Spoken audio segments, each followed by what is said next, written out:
아침에 눈을 떠도 이미 피곤하고 충분히 잤는데도 몸이 무겁고 커피를 마셔도 머리가 맑아지지 않는 그런 날이 있으신가요? 주말에 늦잠을 자고 아무것도 하지 않았는데도 오히려 더 지친 기분이 들 때가 있으신가요?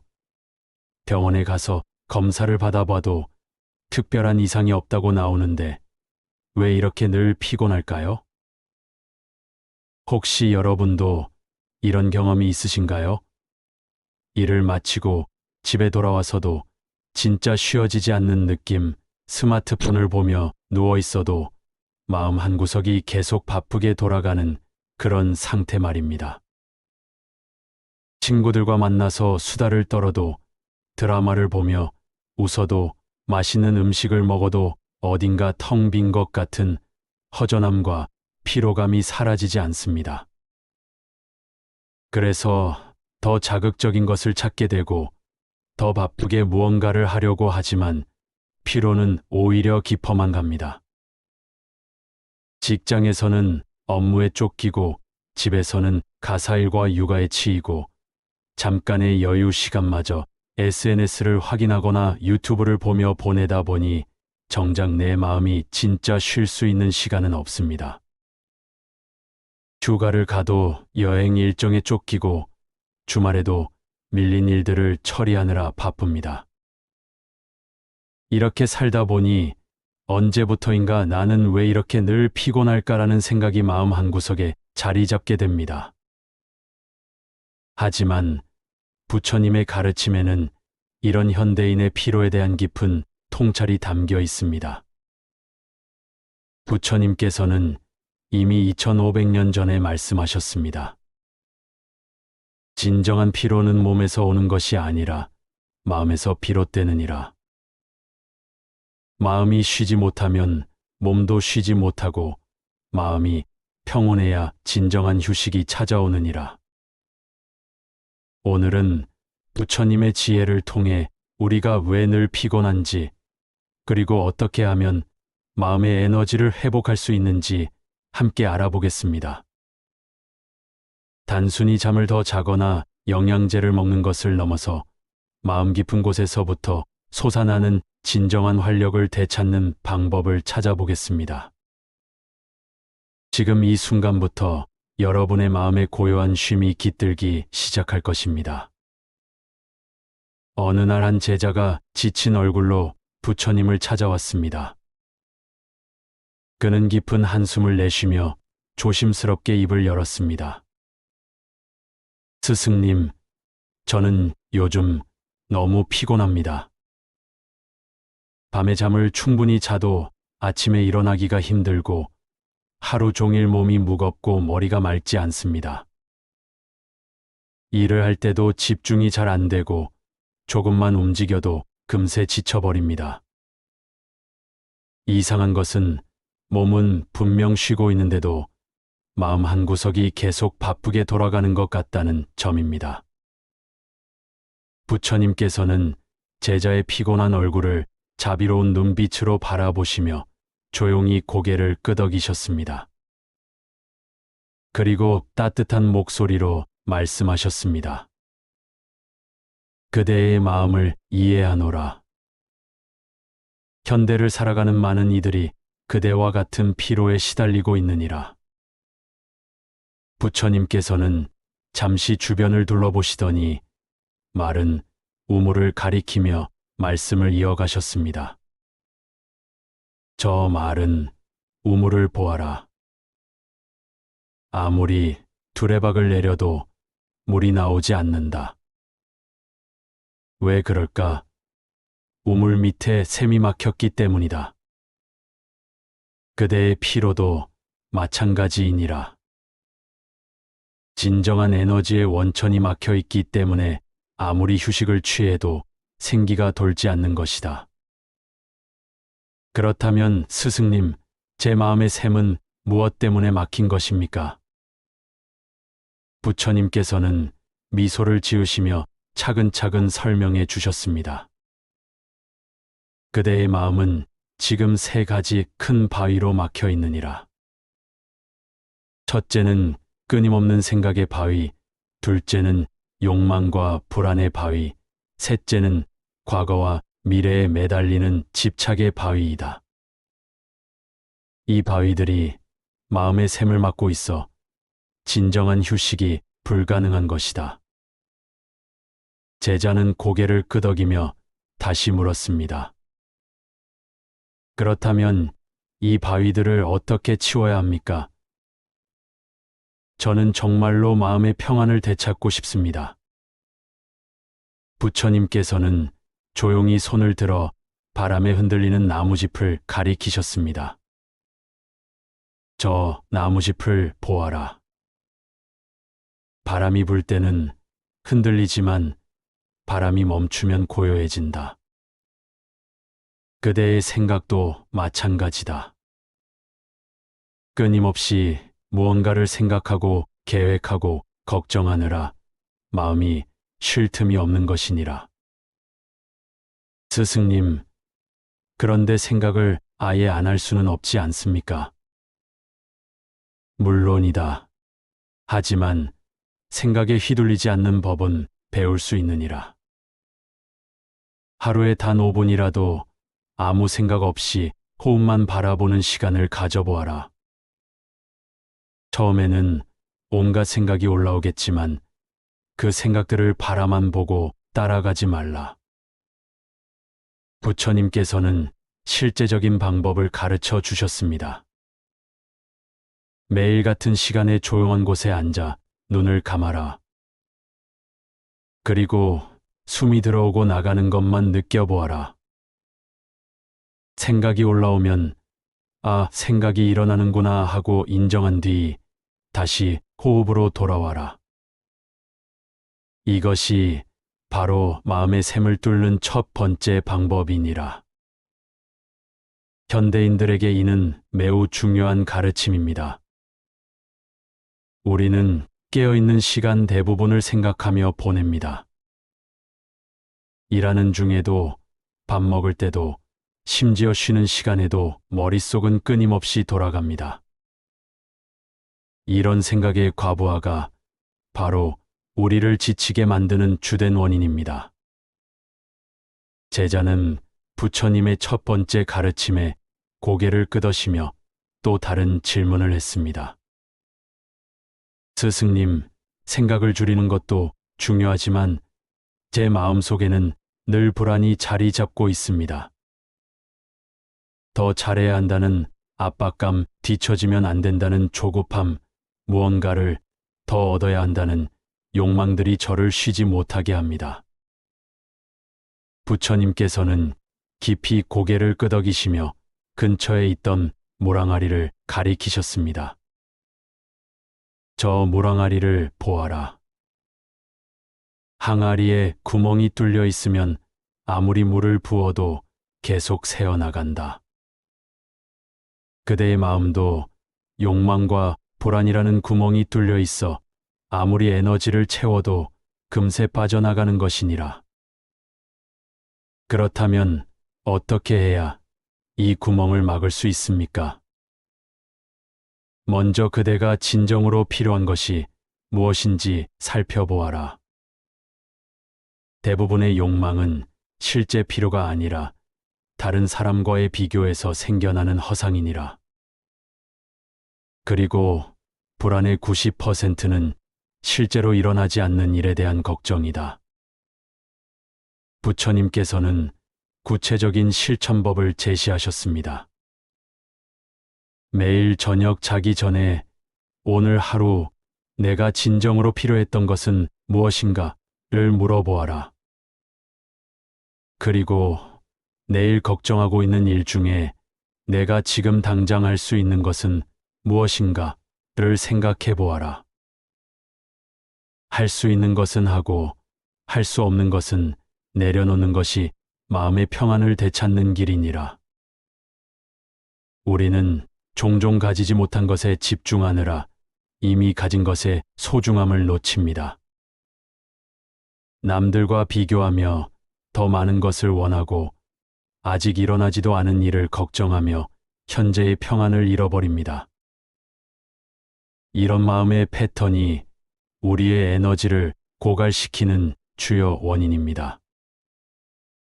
제자는 부처님의 가르침을 듣고 점점 깨달음을 얻어가고 있었지만 여전히 마지막 궁금증이 남아 있었습니다.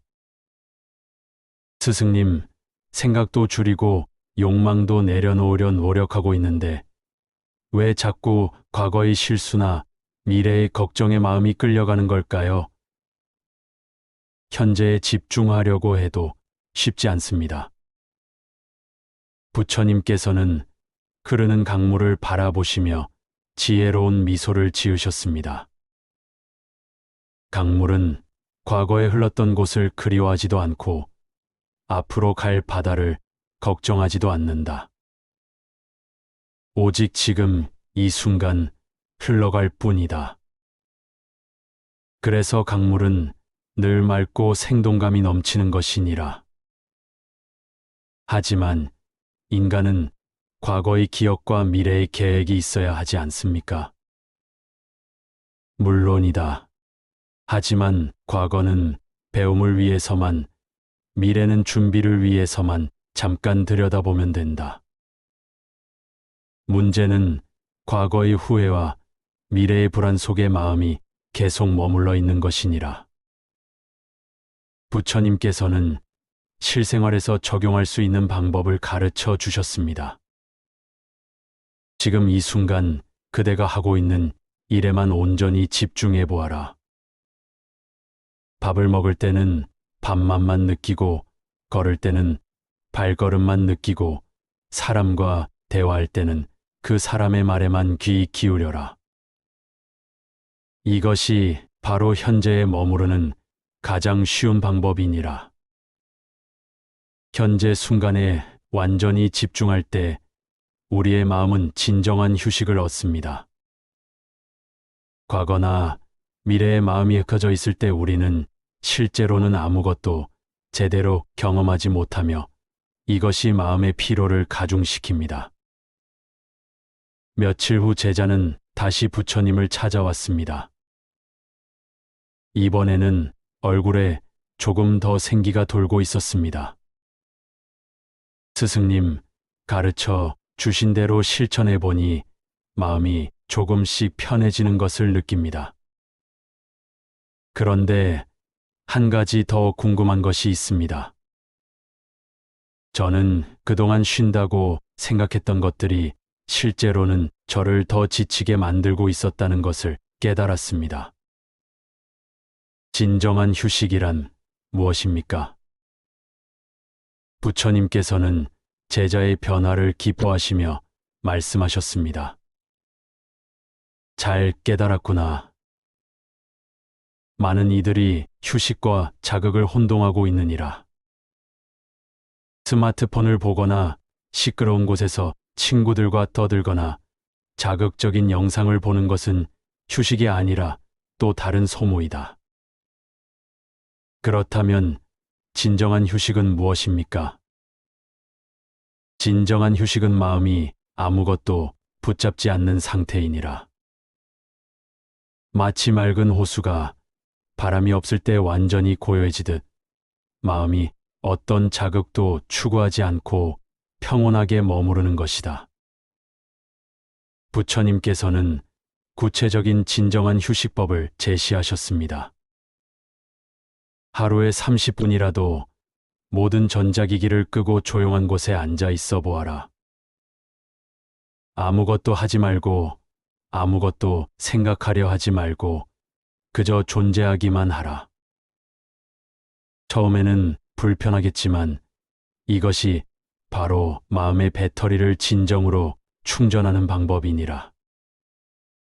현대인들은 휴식 시간마저 무언가로 채우려고 합니다. 하지만 진정한 휴식은 비움에서 옵니다. 아무것도 하지 않는 시간, 아무 자극도 받지 않는 순간에 우리의 마음은 스스로를 회복할 수 있는 기회를 얻습니다. 제자의 마지막 질문이 이어졌습니다. 스승님, 개인적인 실천은 조금씩 하고 있는데 제 주변에는 저의 에너지를 빼앗아가는 사람들과 상황들이 너무 많습니다. 부정적인 사람들, 스트레스를 주는 환경들을 어떻게 해야 할까요?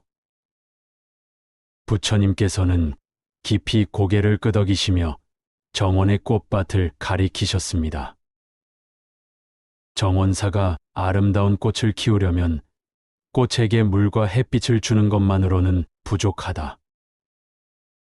꽃의 영양분을 빼앗는 잡초도 제거해야 하느니라. 그대의 삶도 마찬가지다. 하지만 모든 사람과 상황을 피할 수는 없지 않습니까? 물론이다. 하지만 선택할 수 있는 것들은 지혜롭게 선택해야 하느니라. 그대의 에너지를 채워주는 사람들과 더 많은 시간을 보내고 그대를 소모시키는 사람들과는 적절한 거리를 두어라. 또한 그대가 통제할 수 없는 것에 대해서는 마음을 비우는 연습을 하라. 부처님께서는 실천 가능한 조언을 주셨습니다. 매주 한 번씩 그대의 관계와 환경을 점검해 보아라. 이 사람과의 만남 후에 나는 에너지를 얻는가, 잃는가? 이 활동은 나에게 진정한 기쁨을 주는가? 아니면 의무감 때문에 하는 것인가?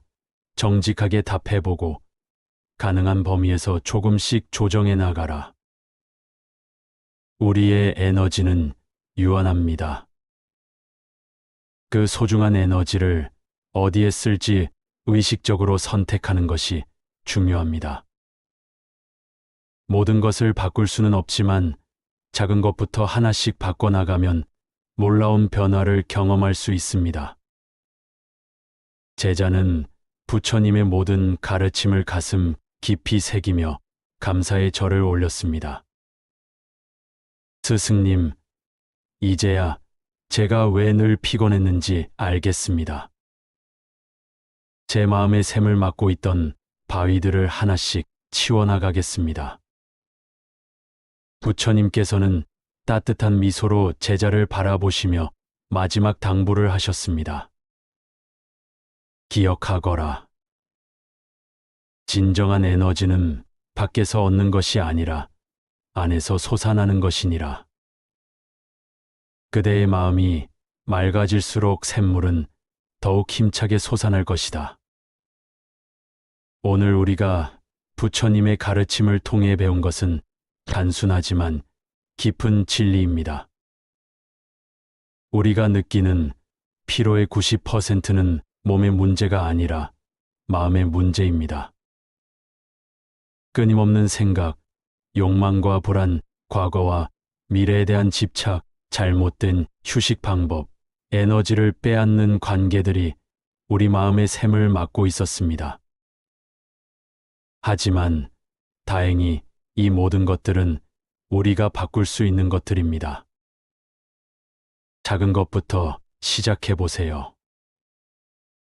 오늘 밤 자기 전에 5분만이라도 아무 생각 없이 호흡만 바라보는 시간을 가져보세요. 내일 아침에는 스마트폰을 보기 전에 창밖을 바라보며 감사할 수 있는 것 하나를 떠올려 보세요. 점심시간에는 음식의 맛에만 집중해서 천천히 드셔보세요. 진정한 변화는 하루아침에 일어나지 않습니다. 하지만 부처님께서 말씀하신 것처럼 우리가 매일 조금씩 마음의 샘을 막고 있던 바위들을 치워나간다면 어느 순간 그 안에서 맑고 시원한 생명수가 솟아나기 시작할 것입니다. 그때 여러분은 깨닫게 될 것입니다. 진정한 휴식과 에너지는 멀리 있는 것이 아니라 바로 여러분 안에 있었다는 것을 말입니다. 여러분도 충분히 괜찮습니다. 지금까지 피곤함과 싸워오느라 너무 고생 많으셨습니다. 이제는 싸우지 마세요. 그저 조용히 마음을 들여다보고 무엇이 여러분을 지치게 하는지 알아차리고 하나씩 부드럽게 내려놓으세요. 부처님의 지혜가 여러분과 함께 할 것입니다. 혹시 오늘 영상을 보시면서 바로 내 이야기다라고 느끼신 부분이 있으셨나요? 어떤 가르침이 가장 마음에 와닿으셨는지 댓글로 나눠주세요. 여러분의 경험과 실천 후기가 다른 분들에게도 큰 힘이 될 것입니다. 구독과 좋아요는 더 많은 분들이 이런 지혜를 접할 수 있도록 도와주는 작은 나눔입니다. 오늘도 부처님의 평안이 여러분과 함께 하시길 바랍니다. 감사합니다.